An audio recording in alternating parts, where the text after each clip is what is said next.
사랑하는 하나님, 우리를 이 밤에 불러주신 하나님의 은혜에 감사드립니다. 하나님, 나의 발걸음을 의지해서 이 자리에 온 것 같지만 하나님께서 주의 은혜로 이 자리로 나를 인도하셨음을 고백합니다. 주님, 주께서 하신 말씀을 청종하오니 주의 종이 그 말씀에 순종하게 하여 주옵소서. 주님을 기대합니다. 감사합니다. 예수님의 이름으로 기도드렸습니다. 아멘.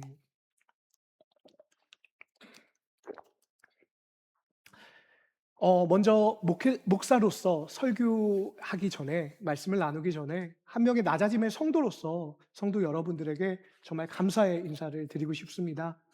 어, 저희 아내가 이제 임신해서 지금까지 잘 버티고 있었는데, 사실은 3주 전부터 이제 애가 나오니만이 계속 그런 상황이 있었습니다. 새벽에 제가 이제 나오는 줄 알고 가방에 싸고 그 앞에서 기다리기도 하고, 그런 이제 위험한 순간들이 많았는데요.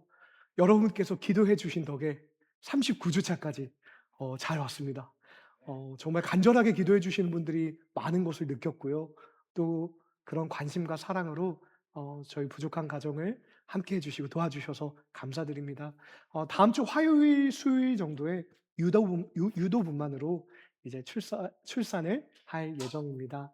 네, 이 아이의 인생을 통해서 영광 받으실 하나님을 기대합니다. 감사합니다. 네. 하나님께 영광의 말씀 드리겠습니다. 네. 네, 저희는 사랑이라는 주제로 계속해서 성경 말씀을 나누고 있습니다. 혹시 저번 주가 아니죠? 3주 전, 사랑 2번. 주제 기억나시는 분 있으신가요? 사랑 2번. 사랑은, 어, 상품 드리겠습니다. 제가, 네, 뭐, 큰 상품은 주면 안 될 것 같고요. 네. 혹시 있으십니까? 사랑. 와, 누구십니까? 아, 감사합니다. 네. 사랑은 불쌍히 여기는 것이라고 우리가 또 성경에 나타난 하나님의 사랑과 우리가 하나님에 대해서 가져야 될, 또 사람에 대해서 가져야 될 사랑의 한 모습을 살펴보았습니다. 오늘은 사랑을 묻는 것입니다. 라는 주제로 계속해서 사랑을 살펴보도록 하겠습니다. 우리 하나님 경외하는 마음으로 자리에서 일어나서 하나님의 말씀 함께 합독하도록 하겠습니다. 오늘 우리에게 주신 말씀은 사무엘상 23장 1절로 14절의 말씀입니다. 다윗은 사람들에게서 보십시오. 같이 읽겠습니다. 네. 네, 같이 읽겠습니다. 다윗은 사람들에게서 보십시오. 블레셋 사람들이 그일라를 쳐서 그 타작하는 것을 빼앗아 가고 있습니다. 하는 소식을 듣고 여호와께 물었습니다. 제가 가서 저 블레셋 사람들을 쳐도 되겠습니까? 여호와께서 다윗에게 대답하셨습니다. 가서 블레셋 사람들을 치고 그일라를 구해 주어라. 그러나 다윗의 부하들은 여기 유다에서도 이렇게 두려워하며 살고 있는데 그일라까지 가서 블레셋 군대를 친다고요? 하며 반대했습니다. 다윗이 여호와께 다시 묻자 여호와께서 그에게 대답하셨습니다. 그일라로 데려가라. 내가 블레셋 사람들을 내 손에 넘겨주겠다. 그리하여 다윗과 그의 부하들은 그일라로 가서 블레셋 사람들과 싸워 그 가축들을 잡아왔습니다. 그는 블레셋에 큰 타격을 주고 그일라 사람들을 구해 주었습니다. 아히멜렉의 아들 아비아달은 그일라에 있는 다윗에게 도망쳐 갈 때 에봇을 가져갔습니다. 다윗이 그일라로 갔다는 소식을 전해 듣고 사울이 말했습니다. 하나님께서 다윗을 내 손에 넘겨주셨구나. 스스로 문과 빗장이 있는 성으로 들어갔으니 이제 그는 독 안에 든 쥐다. 그리고 나서 사울은 출전하기 위해 모든 군대를 불러 모았습니다. 길라로 내려가 다윗과 그의 부하들을 사로잡기 위해서였습니다. 다윗은 사울이 자기를 잡기 위한 음모를 꾸미고 있다는 것을 알고 제사장 아비아달에게 에봇을 가져오게 했습니다. 다윗이 하나님께 여쭈었습니다. 이스라엘의 하나님 여호와여, 주의 종이 분명히 듣기로 사울이 저 때문에 그일라로 와서 이 성을 치려고 한답니다. 그일라 성 사람들이 저를 사울에게 넘겨주겠습니까? 주의 종이 들은 대로 사울이 내려오겠습니까? 이스라엘의 하나님 여호와여, 주의 종에게 말씀하소서. 그러자 여호와께서 말씀하셨습니다. 그가 올 것이다. 다윗이 다시 여쭈었습니다. 그일라성 사람들이 정말로 저와 제 부하들을 사울에게 넘겨주겠습니까? 그러자 여호와께서 말씀하셨습니다. 그들이 넘겨줄 것이다. 그래서 다윗은 600명 정도 되는 부하들을 이끌고 그일라를 떠나 이곳저곳으로 옮겨 다녔습니다. 사울은 다윗이 그일라에서 떠났다는 말을 듣고 출전하려다가 그만두었습니다. 다윗은 광야 요새에 머물기도 하고 십광야의 언덕에도 있었습니다. 사울은 날마다 다윗을 찾아다녔지만 하나님께서는 다윗을 사울의 손에 넘겨주지 않았습니다. 기도하겠습니다. 사랑하는 하나님, 저희는 지난 인생으로 너무나도 잘 알고 있습니다.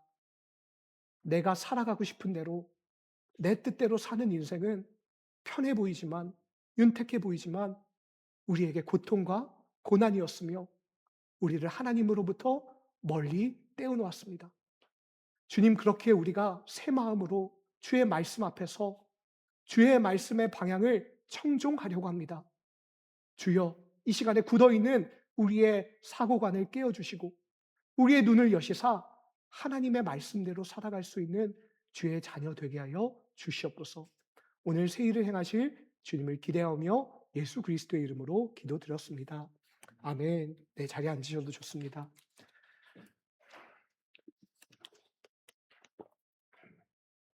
제 인생에서 가장 신나는 때가 언제였는지 아십니까? 바로 신학 대학원 때였습니다. 뭐 공부를 좋아하거나 뭐 그런 거라기보다는요, 바로 제 인생에서 서선경이라는 사람을 만났기 때문입니다. 어, 기나긴 곡절과 인도하심 끝에 교제를 시작하게 됐습니다. 저는 눈이 있는 사람이라면 모두 다 알 수 있는 사실이라고 생각하는데 이 서성경이라는 사람은 정말 빛나고 아름다운 사람입니다. 네, 그래서 저는 항상 궁금한 게 많았습니다. 뭘 먹고 저렇게 예쁠까? 어, 저렇게 아름답고 빛나는 사람은 어떤 생각을 하면서 살까? 정말 궁금함이 많았습니다. 음, 그래서 정말 그 바쁜 MDV 시절 가운데서도 정말 사역과 공부를 병행하는 그 빡빡한 일정 속에서도 묻고 또 물었던 것 같아요. 이제 전화를 해서 이제 밤늦게 시작된 통화가 새벽녘에 끝나는 것도 정말 여러 번이었던 것 같습니다. 음, 그때 제가 왜 그렇게 물어봤을까요? 왜 그렇게 질문을 했을까요? 좋아하는 게 뭐예요? 민트 초콜릿 좋아하세요? 짜장면이에요? 짬뽕이에요? 그렇게 여러 가지 질문을 했던 이유는 사실은 그 정보 자체가 궁금해서는 아니었습니다. 사실 며칠만 봐도 그 사람이 어떤 사람인지 어떤 결을 가진 사람인지는 우리는 알 수 있습니다. 그런데 계속해서 궁금한 것이 많고 묻게 되는 이유는 사랑이 있기 때문입니다. 사랑하면 묻게 됩니다. 다 알 것 같아도 묻고 또 묻습니다. 그런데 이제 솔직히 좀 고백하자면 지금은 조금 다릅니다. 요즘 네. 요즘은 밤을 새면서 "어떤 화가 좋아하세요?" 이런 건 물어보지는 않습니다. 물론 사랑의 양상이 달라진 것도 있지만 예전의 그 뜨거움이 식어진 것도 사실인 것 같습니다. 그리고 어쩌면 사랑이 식어서 질문하기를 멈췄다기보다는 질문하기를 멈췄기 때문에 '사랑이 식어가지 않을까.'라는 생각을 해 봅니다. 여러분, 오늘은 묻는다는 것에 대하여 집중하기 원합니다. 묻는다는 것. 성경은 그것을 어떻게 이야기를 할까요? 묻는다는 것은 내가 다 알지 못한다는 것을 인정하는 것입니다. 묻는다는 것은 상대의 답을 따라 내 행동을 바꾸겠다는 것입니다. 내 주도권을 내어주는 것입니다. 묻는 것은 결정권을 그 사람에게 넘겨주는 것입니다. 그래서 묻는다는 것은 굉장히 작은 일 같지만 자기 주도권을 내어놓는 거대한 사랑의 행위입니다. 지난 시간 우리는 사랑은 불쌍히 여기는 것입니다라는 주제를 나누며 타인의 인생에 마침표를 찍는 대신 물음표를 찍어야 한다고 배웠습니다. 오죽하면 저랬을까? 아이고 불쌍하다. 하지만 오늘은 그 물음표를 어디에 어떻게 찍을 것인지 함께 살펴보길 원합니다. 그러기 위해서 오늘 우리는 특별한 한 사람을 만나려고 합니다. 평생 묻는 사람으로 살았던 사람, 다윗입니다. 그리고 그 다윗에게, 아니, 우리 하나님의 백성에게 사랑의 물음을 던지시는 하나님을 함께 만나보길 원합니다. 오늘의 메시지를 한 문장으로 요약하면 그렇습니다. 사랑한다는 것은 묻는 것입니다. 왜냐하면 묻는다는 것은 내 주도권을 내려놓고 동시에 상대방에게 나를 내어주는 사랑이기 때문입니다. 함께 말씀을 살펴보겠습니다. 오늘 본문은 다윗에게 갑자기 닥친 하나의 사건으로 시작됩니다. 1절입니다. 다 같이 한번 읽어볼까요? 시작. 다윗은 사람들에게 보십시오. 블레셋 사람들이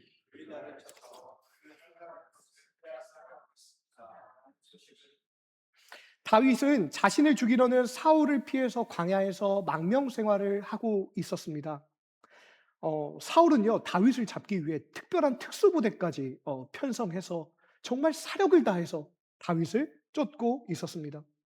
다윗은 자신을 따르는 사람들과 겨우겨우 그 추격을 피하고 있었는데요.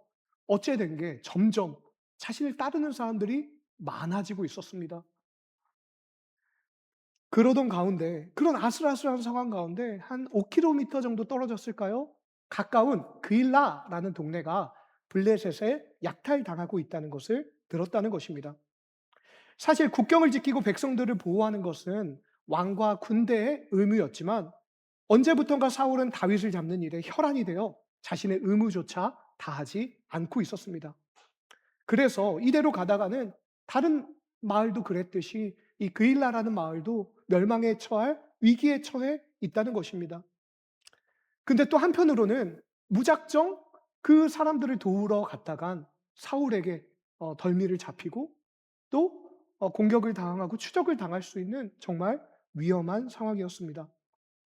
백성에 대한 책임감과 죽음의 공포, 이 팽팽한 줄다리기 속에서 다윗은 하나님께 질문합니다. 2절입니다. 제가 가서 저 블레셋 사람들을 쳐도 되겠습니까? 사실 여러분 이거 아세요?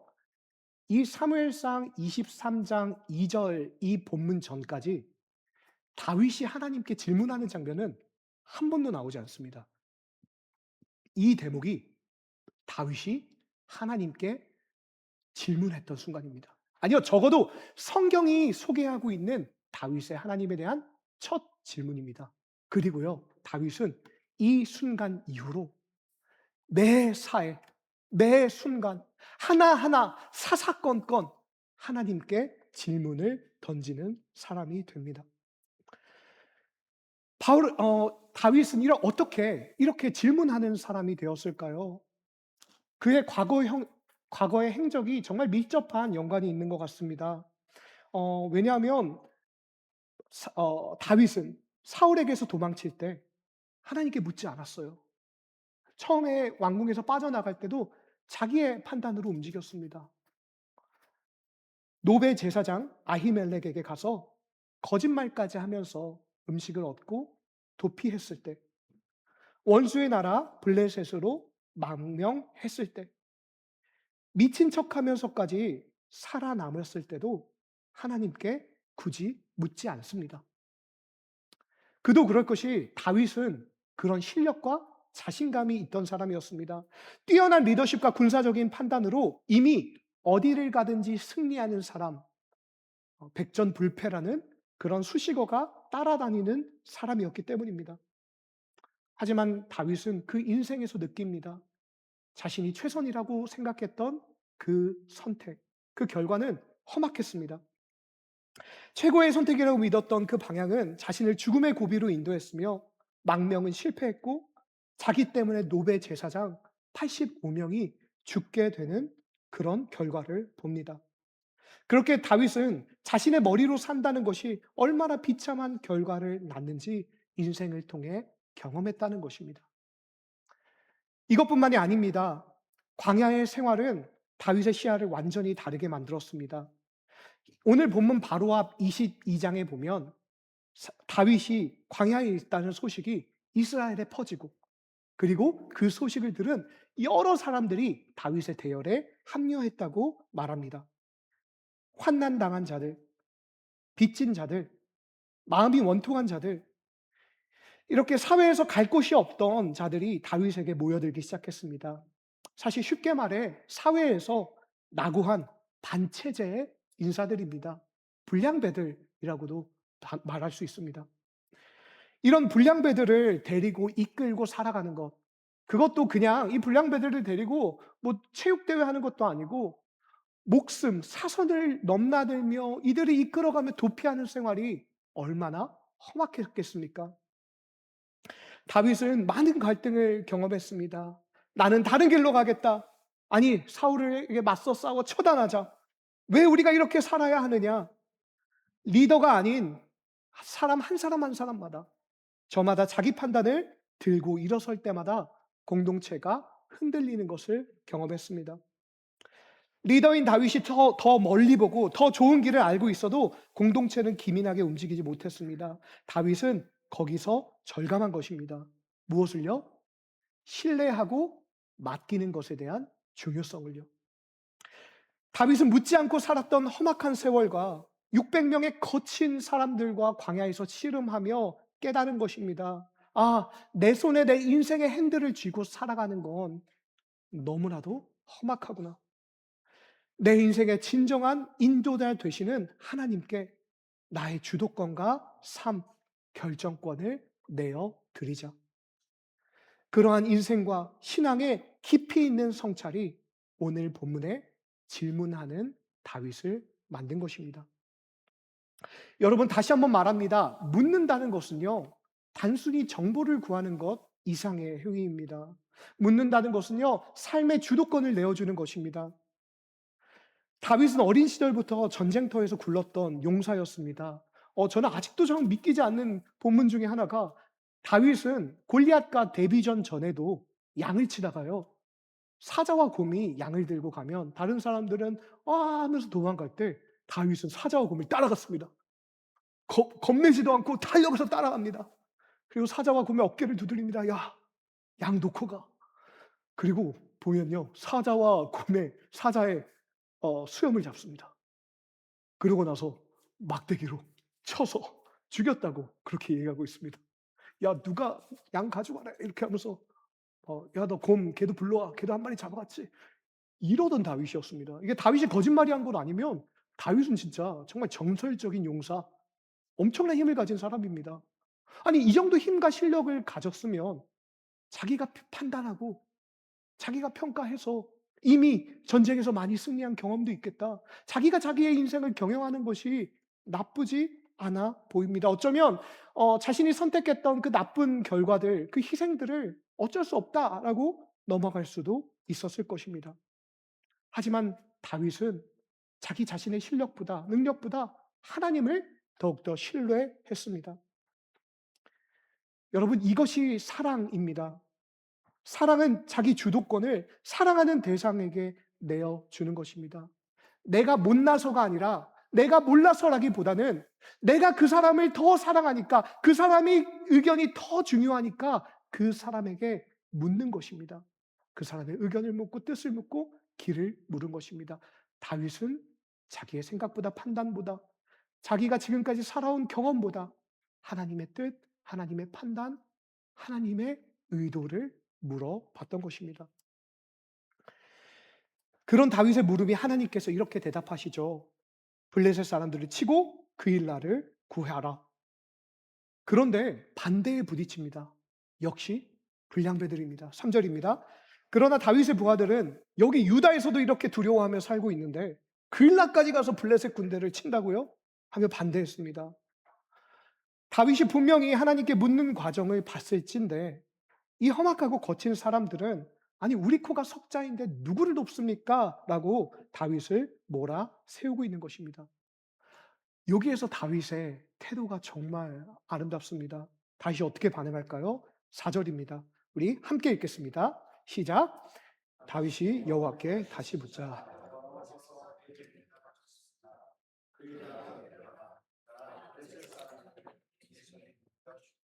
사실 다윗의 손에는 이미 정답을 알고 있었어요. 하나님께서 주신 답변이 이미 있었습니다. 그리고 그는 600명의 무리를 이끄는 대장입니다. 충분히 자신의 권위로 답을 주장할 수 있었다는 것입니다. 하지만 다윗은 그렇지 않습니다. 이 삶의 갈등의 자리 앞에서, 삶의 또 한 번의 분기점 앞에서 다시금 하나님께 무릎 꿇습니다. 다윗이 여호와께 다시 묻자. 다윗이 여호와께 다시 묻자. 우리는 여기에서 이 다시라는 단어에 주목하기 원합니다. 이미 답을 알고 있음에도 불구하고 자신의 권위를 세우지 않고 오히려 부하들의 두려움까지 끌어안고 다시금 하나님께 나아간 것입니다. 자신이 받은 응답조차 자기 무기로 휘두르지 않았습니다. 모든 결정권과 주도권을 끝까지 하나님께 내어드린 것입니다. 이것이 바로 하나님께 주도권을 내어둔 삶, 질문하는 삶의 태도입니다. 여러분, 하나님께 묻는 삶이라는 것은요, 하나님께 주도권을 내어주는 척하고, 나는 이미 하나님의 뜻을 받았으니까, 라고 그런 한 번 스쳐가는 응답을 붙잡고 자신의 권력과 실력을 휘두르는 것이 아닙니다. 끝까지, 매 순간, 다시, 또 다시 하나님께 묻는 것. 그것이 사랑에서 나온 질문입니다. 다윗이 다시 묻고 나서 부하들은 더 이상 반발했던 이야기가 없습니다. 하나님께 주도권을 내어드리는 삶의 인생은 자신뿐만이 아니라 함께하는 삶, 함께하는 사람들 역시도 그 삶의 역사를 느끼게 됩니다. 그리고 그 사람을 통해 하늘의 하나님의 뜻은 이 땅에 이루어져 가는 것입니다. 저는 고든 코넬에서 젊은 전도사님들을 상담할 일이 굉장히 많았습니다. 영어 잘 안 되는 영어로 그 띄엄띄엄 또 소문을 듣고 와서 이렇게 저에게 상담을 요청하는 이들이 있었는데요. 그분들의 대다수는 연애와 결혼에 대해서 그런 궁금증을 가지고 있었습니다. 많은 이들이 하나님께서 주관하시는 연애를 꿈꾸며 기도하고 준비합니다. 어떤 연애를 하나님께서 원하시는지 질문하고 고민합니다. 언제까지요? 연애하기 전까지요. 생각보다 연애하는 가운데 어떻게 이 연애가 하나님 앞에 있을 수 있을까 고민하는 사람은 많지 않았습니다. 연애 시작 전에는 하나님께 묻고 어떤 사람 만나야 되나요? 주님 어디로 가야 되나요? 하나님 응답하여 주시옵소서 하다가 사람을 만나면요. 하나님 이제는 땡큐 감사합니다. 이제는 제가 알아서 하겠습니다. 하나님 땡큐. 이렇게 딱 그냥 선을 그어버리는 사람들이 정말 많더라고요. 솔직히 어떤 친구는요, 이렇게 솔직히 말한 친구도 있습니다. 목사님, 저는요, 이 사람을 두고 기도 못 하겠어요. 왜냐면요, 이 사람이 아니라고 하나님께서 말씀하실까 봐요. 무서워요. 그래서 질문하지 않을래요. 그래서 기도하지 않을래요. 솔직히 마음을 나눠준 친구도 있었습니다. 이것뿐만 아닙니다. 많은 목회자들이 간증 속에서 신학교에 가기까지의 우여곡절에 대해서 나누는 것을 우리는 흔히 들을 수 있습니다. 어떻게 신학교에 가게 됐는지 많은 목회자들의 간증이에요. 그런데 목회자들과 함께 살아가다 보면 생각보다 신학교 문턱을 넘고 나서 여전히 하나님 정말 저를 부르셨나요? 라는 질문을 하는 것은 듣기가 어렵다는 것을 깨닫습니다. 이제 왔으니까 온 것부터 하나님 뜻이니까 더 이상 묻지 않는 모양새입니다. 미국에 오신 여러분들은 어떠십니까? 저는 그랬습니다. 미국에 오기 전까지 딱 그 오는 과정까지는 기도 정말 많이 했어요. 하나님, 하나님의 뜻입니까? 물질 가운데 임하여 주시옵소서. 우리의 마음 가운데 붙잡아 주시옵소서. 막 열심히 하나님에 대해서 질문하고 기다리다가요. 삶이 어느 정도 궤도를 타니까요. 그렇게 묻지 않는 것 같아요. 하나님, 이 자리가 맞습니까? 하나님, 정말 나를 이 자리로 부르셨나요? 어느새 이제는 내가 알아서 판단해도 되겠지. 내가 알아서 살아도 되겠지 하는 것이 우리의 신앙적인 게으름이자 사각지대인 것 같습니다. 어, 하나님께 다시 묻는다는 것은 정말 쉽지 않은 일입니다. 저는 대학에서도 신학을 전공했는데요. 어느 날 채플에서 목사님이 이랬습니다. 다음 학기가 시작하기 전에 다시 하나님께 "하나님, 저 이번 학기 다녀도 됩니까?" 라도 물어보라고 그렇게 도전을 해 주셨어요, 목사님 설교에서. 그래서 뭐 그래. 해야지." 그걸 마음에 품고 있다가 실제로 학기가 시작되기 전에 기도원으로 올라갔어요. 여러 가지 기도의 제목들과 그리고 "하나님, 이번 학기 또 다녀도 되나요?" 그 약속처럼 품고 있었던 그 질문을 하나님께 올려드리기 위해서요. 마침 하나님께 이제 "이 신학교 이 학기 다니는 것이 하나님의 뜻입니까?" 라고 물어보려고 하는데요. 입술이 안 열리는 거예요. 왜요? 무서웠어요. 저는 이미 계획이 있거든요. 어떤 수업 들을지도 정해 있거든요. 어떻게 학생 활동할 건지도 정해 놨거든요. 그런데 만약에 하나님께서 다니지 말라고 하면 어떡해요? 갑자기 내가 계획하고 내가 예상한 그 트랙에서 갑자기 벗어나면 어떻게 돼요? 갑자기 덜컥 겁이 났어요. 결국에는 하나님 앞에 그 질문을 드렸어요. "하나님, 진짜 다녀도 될까요?" 그런데요, 저는 그 과정 가운데 제 안에 있던 치열한 씨름과 그런 사투를 기억해요. 아직도 그 장면이 떴다 감았다 하는 그 예배당의 그 모습이 아직도 기억이 나요. 저는 그것을 통해 깨달았습니다. '아, 나는 내 인생의 주도권을 사는 것에 너무나도 익숙해지고 있구나. 이미 익숙한 삶, 이미 궤도에 오른 삶, 이것을 포기할 만큼 하나님을 사랑하고 뜨겁게 살지는 못하는구나.' 라는 것을 깨달았다는 것입니다. 사실 그 이후로 뭐 한 번도 하나님께서 "신학교 다니는 것을 그만두어라 라라." 뭐 이런 말씀은 해 주시지 않았던 것 같아요. 그런데 어 저는 매 학기 시작할 때마다 그것을 마주하며 나의 완악함을 느끼고 주도권을 하나님께 내어 드리는 그것을 연습해 왔던 것 같습니다. 여러분, 우리는 다윗처럼 다시 하나님께 묻는 자리에 나와야 돼요. "하나님, 이 배우자랑 살게 하신 것 하나님의 뜻인데 내가 그 사명의 자리에 바르게 서 있습니까?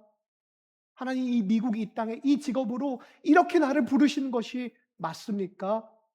사실은 놓기 싫은 것일수록, 사실은 내가 포기하지 않고 내 손에 쥐어진 것일수록 우리는 그것을 가지고 하나님 언제든지 놓을 자리가 되었습니다. 다시금 묻습니다. 다시금 질문합니다. 다윗처럼 또 다시 그 하나님께 묻는 자리, 질문하는 자리로 나아가야 한다는 것입니다. 성경은 다윗을 이렇게 평가하죠. 하나님의 마음에 합한 자, 하나님의 마음에 꼭 맞는 자. 그렇게 하나님께 내 인생의 오늘을 다시금 물어보는 사람을 하나님께서는 하나님이 사랑하는 자라고 말하고 있다는 것입니다. 다윗의 묻기는 9절로 12절에서 절정을 이룹니다. 우리 함께 읽어볼까요? 9절로 12절의 말씀입니다. 시작.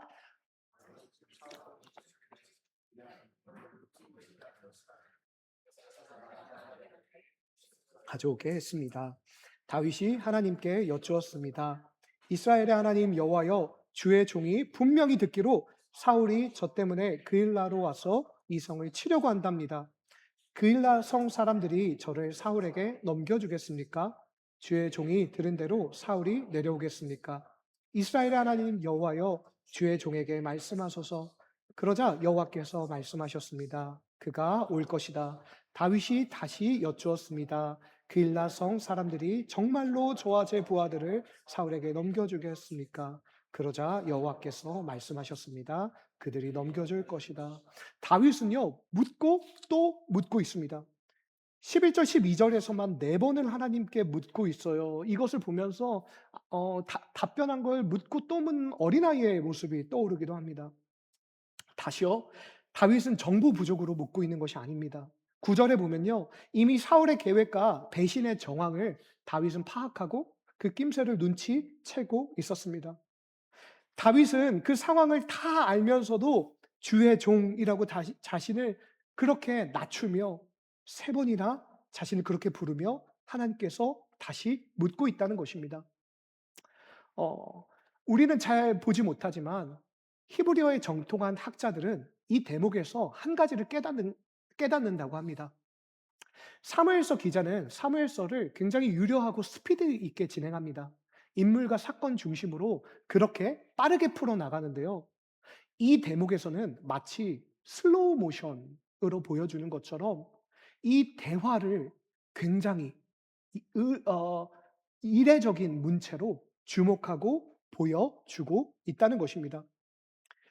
다시 이 사무엘서 기자는 다윗이 하나님께 질문하는 이 순간을 조명하며 우리에게 말하고 있는 것입니다. 하나님의 마음에 합한 자, 하나님의 사랑하시는 그 사람 다윗이 어떻게 사는지를요. 어떻게 살아가는지를요. 어떻게 질문하는지를요. 어쩌면 뻔한 대답, 이미 자신의 능력과 상식과 경험으로 지금까지 사울이 죽이려고 쫓아왔는데 이번에도 안 오겠습니까? 그렇지만 하나님 앞에 질문을 함으로 그 주도권을 내어드리고 힘을 얻고 다시금 방향성을 정하는 다윗의 기도가 무엇인지 사무엘서 기자는 이것을 우리에게 찬찬히 들여다 보여주고 있다는 것입니다. 이렇게 시작된 다윗의 묻기는요, 다윗의 평생에 멈추지 않았습니다. 이 이후에 도망자 시절에도요, 계속해서 묻는 장면이 나옵니다. 왕이 되어서도 물었습니다. 전쟁터에서도 물었습니다. 일상의 결정에서도 물었던 것들을 성경은 보여줍니다. 특히 시편을 보십시오. 다윗의 기도가 어떠했는지 시편은 말해줍니다. 다윗의 기도는 하나님께 묻는 형식이었습니다. 하나님, 이것이 언제 때까지입니까?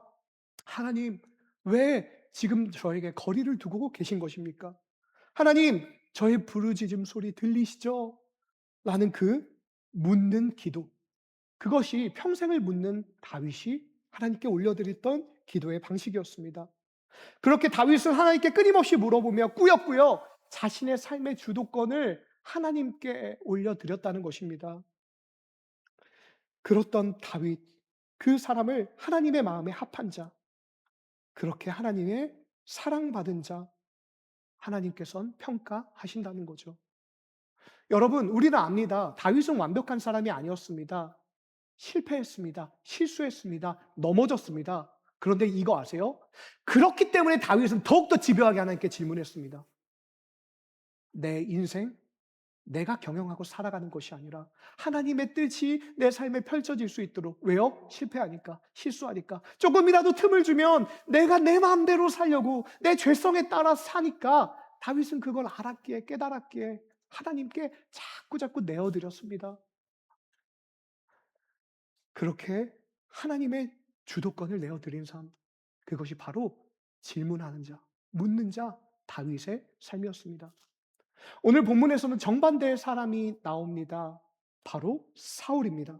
7절과 8절입니다. 다윗이 그일라로 갔다는 소식을 전해 듣고 사울이 말했습니다. 하나님께서 다윗을 내 손에 넘겨주셨구나. 스스로 문과 빗장이 있는 성으로 들어갔으니 이제는 그는 도간에 든 쥐다. 그러고 나서 사울은 출전하기 위해 모든 군대를 불러 모았습니다. 그일라로 내려가 다윗과 그의 부하들을 사로잡기 위해서였습니다. 사울은요, 하나님 언급하기를 주저하지 않아요. 하나님께서 그를 내 손에 넘겨주셨도다 단언하며 자랑합니다. 굉장히 종교적이고 신앙적으로 보이죠. 그런데 결정적인 차이가 있습니다. 다윗은 하나님의 뜻을 묻는 질문으로 하나님께 그 마음을 올려드렸다면 사울은 단정했습니다. 하나님이 그를 내 손에 넘겨주셨도다. 사울은 묻지 않습니다. 자신이 이미 결정한 일, 자신이 옳다고 생각한 일에 하나님이라는 신앙의 겉모습만 덮어 씌운다는 것입니다. 사실 이게 많은 그리스도인들의 모습입니다. 아니요, 이 설교를 하고 있는 저의 모습입니다. 사실 저도 많이 그래요. 하고 싶은 대로 결정 다 해놓고, 그리고 내가 그냥 상식적으로 흘러가는 대로 살았으면서 어느 순간은 기도해 보니 하나님이 그렇게 인도하시더라고요. 그렇게 저를 포장했던 순간도 많았던 것 같습니다. 하지만 그런 신앙의 태도는 우리를 반드시 비극으로 인도합니다. 14절입니다. 다윗은 광야 요새에 머물기도 하고 십광야의 언덕에도 있었습니다. 사울은 날마다 다윗을 찾아다녔지만 하나님께서는 다윗을 사울의 손에 넘겨주시지 않았습니다. 14절에 보면 하나님께서 사울을 반대하시고 반박하십니다. 하나님께서는 다윗을 사울의 손에 넘겨주지 않았다라고 하나님께서는 말씀하시죠. 여러분, 이것은 묻지 않는 사람의 비극입니다. 하나님께 묻지 않은 사람은 자기 생각을 하나님의 뜻이라고 착각할 수밖에 없기 때문입니다. 회색지대가 없습니다. 하나님의 뜻을 물어 하나님의 의도대로 살든지, 아니면 자기 뜻을 하나님의 뜻으로 포장하든지, 우리 인생은 좌하든지 우하든지 그 둘 중에 하나, 우리의 삶의 확고한 스탠스가 정해지기 때문입니다. 매일같이 다윗을 찾으며 하나님이 그것을 허락하지 않으셨는데도 헛수고만 하는 이 사울의 모습, 이 허망한 모습이 참 비극적입니다. 우리는 똑같은 본문 안에 두 사람의 대조적인 모습을 봅니다. 같은 광야, 같은 시대, 같은 하나님인데 한 사람을 매일 묻고 매일 인도받았습니다. 하지만 한 사람은 묻지 않고 매일 헛수고만 합니다. 차이가 무엇입니까? 묻느냐, 묻지 않느냐? 그 차이일 뿐일까요? 아니요, 이것은 하나님을 사랑하느냐, 사랑하지 않느냐의 모습입니다. 우리서 여기는 한 가지 놀라운 사실을 발견하게 됩니다. 하나님께서 다윗만이, 그러니까 사람만이 하나님께 물었던 것이 아니라는 것입니다. 성경을 잘 보면요, 정말 많은 순간 하나님께서 우리에게 물어보시는 모습을 볼 수가 있습니다. 여러분, 이상하지 않습니까? 하나님은 모르시는 것이 없어요. 이 세상이 창조되었을 때와 이 세상이 멸망할 마지막 날을 동시에 보고 계시는 분이십니다. 그분에게 시간은 의미가 없어요. 전지하십니다.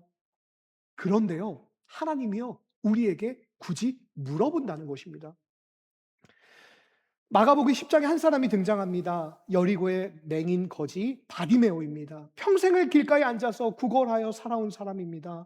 그런데 예수님이 여리고를 지나가신다는 말을 듣고 그가 외칩니다. 다윗의 자손 예수여, 나를 불쌍히 여기소서. 사람들이 꾸짖어 그를 멈추지만 그는 더 간절하게 예수님을 부릅니다. 그때 예수님께서 멈춰 서십니다. 그리고 그를 부르십니다. 그러자 사람들이 예수님의 사인을 듣고, 바디메오야, 안심하고 일어나라. 예수님이 너를 부르신다. 그러자 바디메오가 겉옷을 던져버리고 예수님께로 막 갑니다. 그때 예수님께서는 그에게 물어보십니다. 마가복음 10장 51절입니다. 같이 읽겠습니다. 시작. 예수께서 그에게 물으셨습니다. 여러분, 질문이 좀 이상하지 않습니까? 평생을 못 본 사람이 뭘 원할까요? 이거는 예수님이 아니더라도 그냥 동네 사람들도 다 알고 있을 것입니다. 평생을 못 봐, 비참하고 힘들게 살아가던 그 사람의 마음의 소원, 보는 것이 되겠죠. 근데 예수님께서는 당연히 아셨을 것입니다. 아니요, 그의 모든 것을 낱낱이 아시는 분이시죠.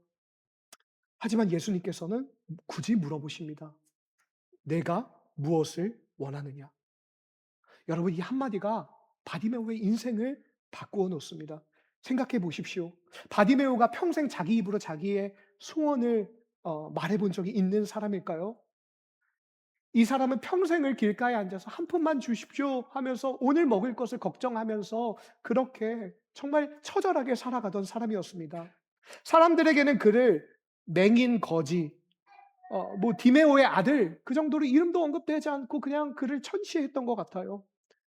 자기 인생이 있는 한 사람이 아니었다는 것입니다.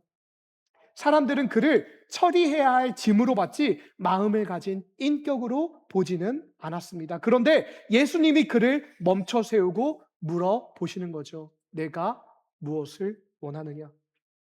자기 입으로 처음 자기 소원을 말할 자리가 그에게 주어진 것입니다. 그는 대답합니다. 드디어 누군가 물어봐주고 드디어 그 일이 해결될 그 인생의 주인 앞에서 그는 말합니다. 선생님, 마가에서 선생님은요, 주님이라는 뜻과 같습니다. 선생님, 제가 보기를 원합니다. 간절하게 주님 앞에 말씀드렸을 때 주께서는 그것에 화답하여 그에게 시력을 주십니다. 우리가 여기에서 보게 되는 사랑이 무엇입니까? 단지 시력을 주신 사랑만이 아닙니다. 그가 자기 입으로 답할 자리를 만들어 주신 사랑입니다. 그를 맹인이라는 한 단어로 단정 지어서 그저 그가 시력을 아무 말 하지 않아도 그의 의사와 상관없이 시력을 회복시켜 주신 것이 아니라 내 마음에 어떤 고민이 있느냐, 내가 누구냐, 어떤 소원을 갖고 살아가는 거냐, 그를 인격으로 대하여 그의 인생에 들어와 주신 것이 바로 예수님의 질문입니다. 이게 바로 하나님의 사랑입니다. 사랑은 상대를 그저 처리해야 될 하나의 과제로 보는 것이 아니라 대화해야 할 인격으로 대우하는 것입니다. 답을 강요하지 않고 답을 할 수 있는 자리를 내어주는 것입니다. 사랑은 상대의 입을 막지 않고 상대의 입을 열어주는 것입니다. 이렇게 묻는 사랑, 이 묻는 사랑이 성경에는 가득합니다. 선악과를 먹고 숨어버린 아담에게 하나님께서 가장 먼저 말씀하신 것이 무엇입니까? 이 자식 내가 또 진짜 죽는다? 아니요. 이렇게 하지 않았어요. 하나님께서 물어보세요. 내가 어디 있느냐? 인격적으로 아담을 대우하셨던 하나님께서 아담이 자기를 변호할 수 있는 기회를 주시기 위해 그에게 질문하신 것입니다. 가인에게도 마찬가지였습니다. 내 아우 아벨이 어디 있느냐? 베드로에게도 마찬가지였어요. 시몬아, 내가 나를 사랑하느냐? 한 번의 부인을 한 번의 고백으로 채우게 하시고 두 번의 세 번의 부인을 다시 사랑의 고백으로 채우시게 하는 것. 그것이 바로 예수님의 질문이었습니다. 성경 전체가 묻는 하나님으로 가득하다는 것을 우리는 볼 수 있습니다. 다 아시면서도 묻습니다. 답이 뻔한데도 묻습니다. 왜요? 사랑하시기 때문입니다. 사랑은 다 알아도 묻는 것이기 때문입니다. 사랑은 상대가 답할 자리를 내어주는 것, 주도권을 상대에게 넘겨주는 것이기 때문입니다. 다윗은 하나님을 사랑했기에 물었습니다. 하나님은 인간을 사랑하시기에 물었습니다. 사랑이 흐르는 두 방향 모두 질문이라는 형태를 띱니다. 다윗은 자기 주도권을 내려놓고 물었고 하나님은 인간에게 답할 주도권을 내어주시며 물었습니다. 결국 똑같습니다. 사랑은 답을 알 때도 묻는 것입니다. 사랑은 내 주도권을 내려놓고 동시에 상대에게 주도권을 내어주는 것이기 때문입니다. 이제 성경에 기록된 말씀은 우리에게 질문합니다.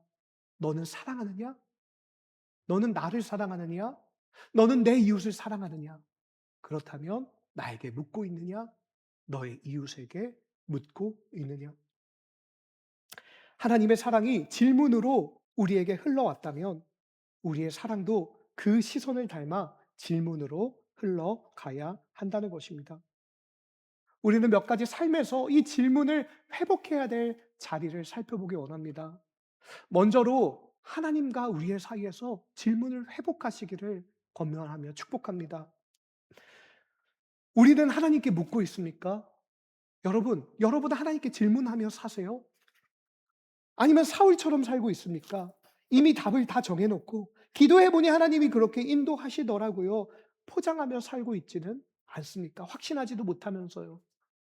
이게 누구의 이야기가 아닙니다. 저의 이야기입니다.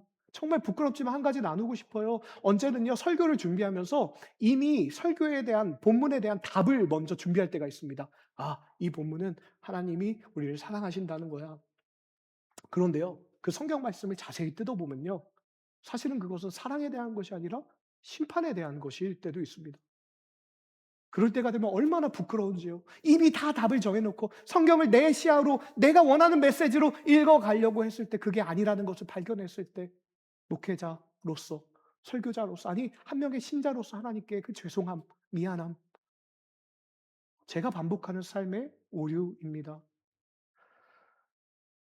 여러분 다윗처럼 묻는 사람이 되었으면 좋겠습니다. 인생의 고비고비 선택지 사이에서 말고요. 갈림길을 지나가서 하나님께서 정해주신 그 길을 걸을 때도 물었으면 좋겠어요.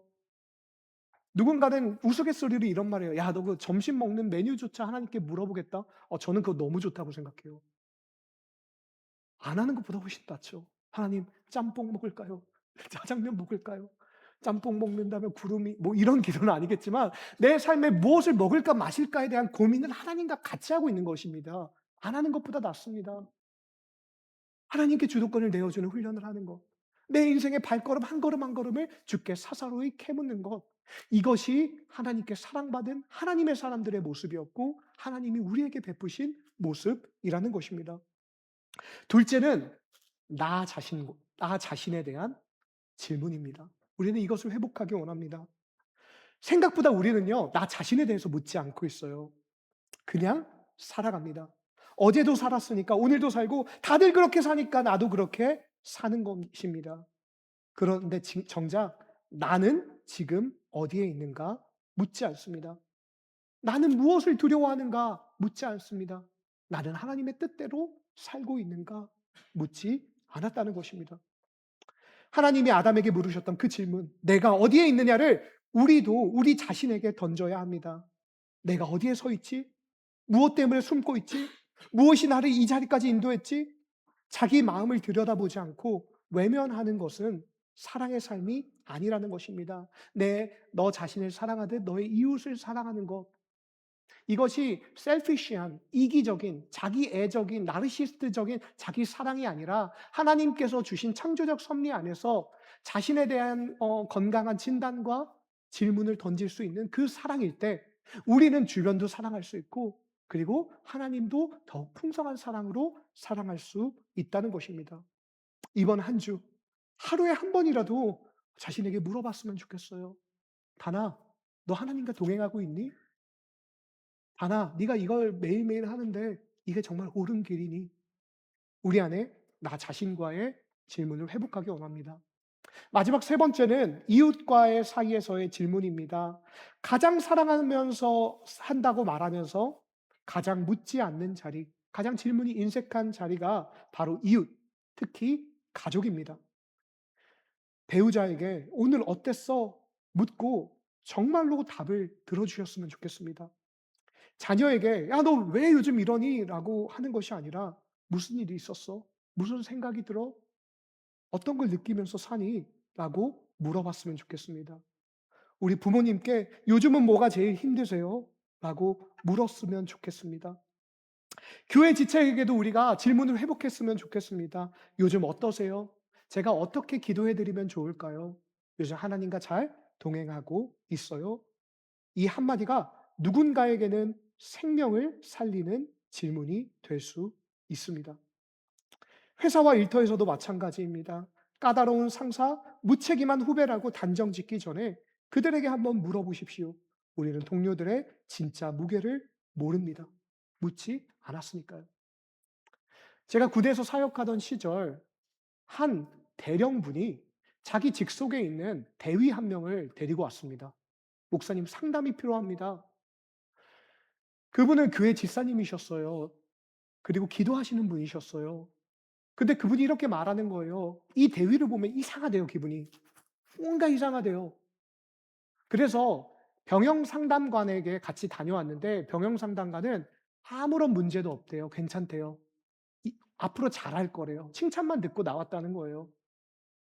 근데 자신이 생각하기에 뭔가 이상해서 저에게 데려오신 것입니다.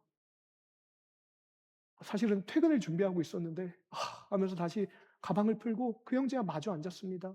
"형제 오늘 어때요? 요즘 잘 살고 있어요? 우리 대위님은 힘든 게 뭐예요?" 다 너무 괜찮대요. 다 너무 괜찮고 너무 잘 살고 있대요.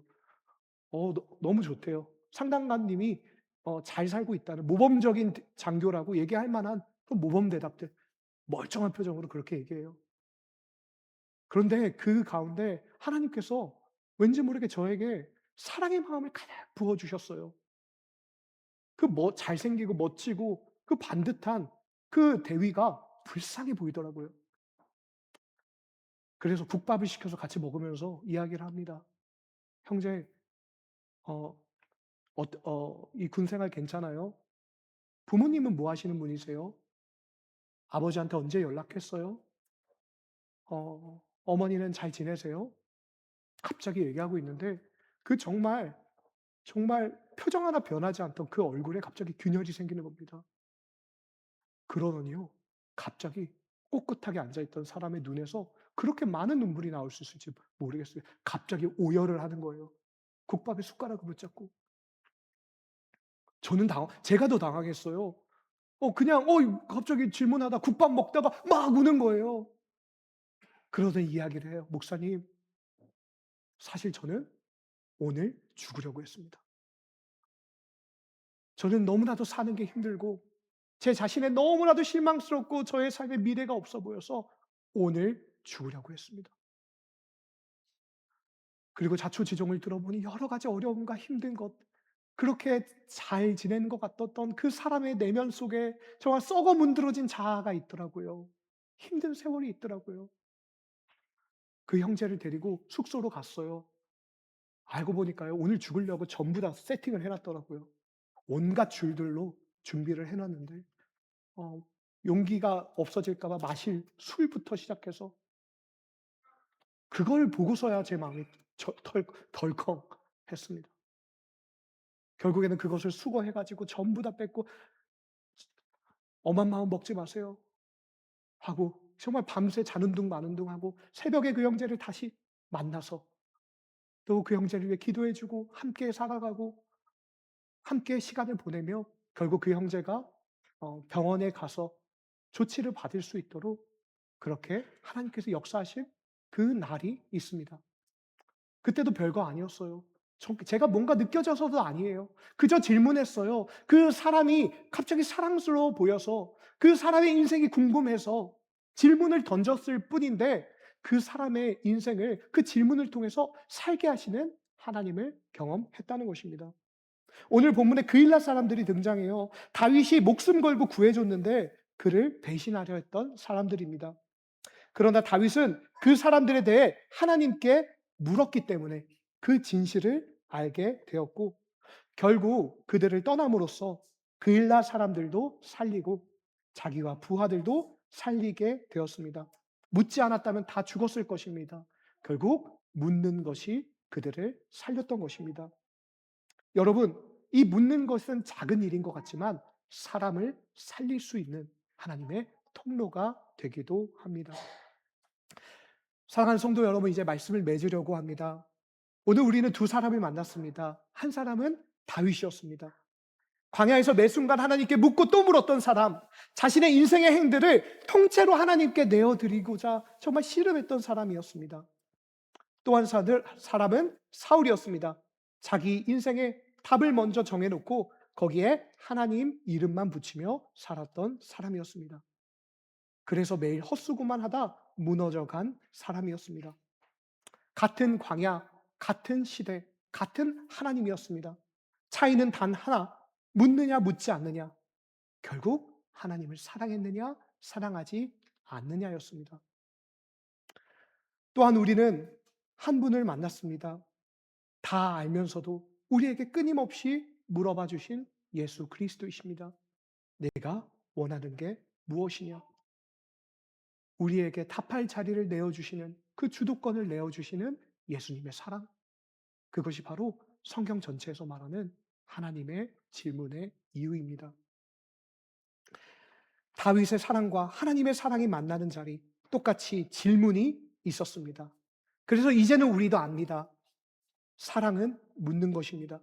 사랑은 내 주도권을 내려놓고 동시에 상대에게 주도권을 쥐어주는 것입니다. 오늘 이 밤 우리도 결단하기 원합니다. 묻는 자가 되기로 결단하기 원합니다. 끊어졌던 부부간의 질문들이 다시 회복되길 바랍니다. 나 자신에게 내어주는 질문이 다시금 회복되기 원합니다. 오랫동안 하지 않아 어색한 하나님의 질문하는 그 질문이 다시금 회복되기 원합니다. 단정짓는 마침표를 지우고 사랑의 물음표를 찍는 저와 여러분 되시기를 축복합니다. 함께 찬양하며 우리 결단하며 나아가길 원합니다.